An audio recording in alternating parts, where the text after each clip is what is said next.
एक बहुत ही सुंदर गांव था। एक दिन इस गांव के किनारे पर एक व्यक्ति रहने के लिए आता है। अरे भाई, नए लगते हो, कहाँ से आए हो? पास के ही एक दूसरे गांव में रहता था। अब सोच रहा हूँ कि यहाँ बस जाऊँ। मैंने गांव के किनारे पर एक टूटा घर देखा है, सोच रहा हूँ कि उसी में रह लूंगा। कोई बात नहीं, रह लेना, पर तुम इस गांव में ज्यादा दिन नहीं टिक पाओगे भाई। अरे प्रधान जी, जब मैं यहाँ आया तो मैं अपने साथ काफी सारा धन लेकर आया। तो यहाँ मेरे पास क्यों आए हो? इस गांव के किनारे जो पुराना घर है, वहाँ एक नया व्यक्ति आया है, एक नई दुकान खोलना चाहता है और साथ में एक घर भी बनवाना चाहता है। उन्होंने कहा कि बहुत धन लाया है उसने, क्यों प्रधान जी? तब तो हम उसका घर बनाने के लिए कल ही चले जाएंगे और शाम तक काम पूरा कर देंगे। हाँ जी भैया, आप बस इसे सही से बना दीजिए, चिंता न करिए, साफ कर देंगे पूरा। जी, आप दोनों काम कीजिए, कोई जरूरत पड़े तो मुझे बताइएगा। जी भैया जी। पैसे की चिंता मत करिएगा, मैं सारा पैसा काम होते ही दे दूंगा। भूख तो लग गई है, आप आएंगे तब तक हम आज का काम पूरा कर लेंगे। आप दोनों लगे रहिए, मैं अभी आया। अब हम असली काम शुरू करेंगे, वो खजाना जरूर उस संदूक में ही होगा। दोनों पूरा संदूक उठाकर वहाँ से भाग जाते हैं। अरे लुट गया, मैं बर्बाद हो गया। क्या हो गया भैया, तुम रो क्यों रहे हो? आपने आज जो 2 लोगों को भेजा था, उन्होंने मेरा सारा पैसा चुरा ली। ये कैसे हो सकता है? इतने पैसे थे उस संदूक में? बहुत पैसे थे। बड़ी ही दुखद बात हो गई ये तो भैया।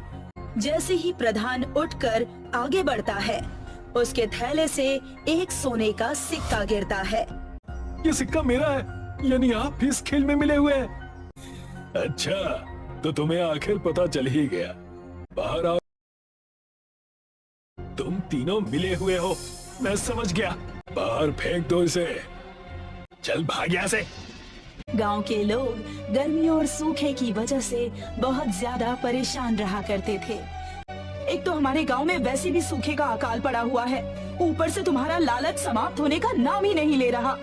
देखो, मुझे तुम्हारी बकवास सुनने में कोई दिलचस्पी नहीं है। अगर तुम मेरे धन कमाने को लालच समझती हो तो समझती रहो। कोई ऐसा काम क्यों नहीं करते कि कभी अगर मुझसे बात करो तो आंख से आंख मिला सको? ये बिल्कुल अच्छी बात नहीं है। मैं किसान के साथ साथ एक छोटा व्यापारी भी हूँ, और मुखिया जी, व्यापार में इतना तो चलता है। मैं इस गांव का मुखिया हूँ दिनेश। सिर्फ तुम्हारी पत्नी की शक्ल देखकर मैं चुप रहता हूँ, क्योंकि उसका व्यवहार बहुत अच्छा है। मुखिया और सरपंच के जमाने चले गए, आज का जमाना कोर्ट कचहरी का है। जाकर किसी कोर्ट में मेरे नाम का मेरे खिलाफ मुकदमा दाखिल करा दीजिए। पता नहीं ये अपने आप को समझता क्या है। एक दिन मैं इसे सबक सिखा कर रहूंगा। ये मुखिया अपने आप को पता नहीं क्या समझता है। ईमानदारी जैसे बेकार के नियम फाड़ कर फेंक दूंगा। तभी वहाँ पर एक रेत का गुबार सा उठा। कौन हो तुम? मैं तुम्हारी बातें सुन रहा था। ये लो, ये जादुई रेत है, पर याद रखना, अगर तुमने गलती से भी ज्यादा रेत जमीन पर फेंक दी तो तुम्हें अंदाजा भी नहीं है कि तुम्हारे गांव में क्या होगा। मूर्ख कहीं का, कितने समय बाद अब समय आया है पुराना बदला लेने का। मेरे पास एक ऐसी शक्ति है कि अगर मैं चाहूँ तो इस गांव में वर्षा हो सकती है। वर्षा के बाद हरियाली होगी और तुम्हारी बंजर जमीन उपजाऊ हो जाएगी। वैसे तो मैं तुम्हारी किसी भी बात पर भरोसा करना नहीं चाहता, लेकिन अगर गांव वालों का भला होता है तो मैं साथ देने के लिए तैयार हूँ।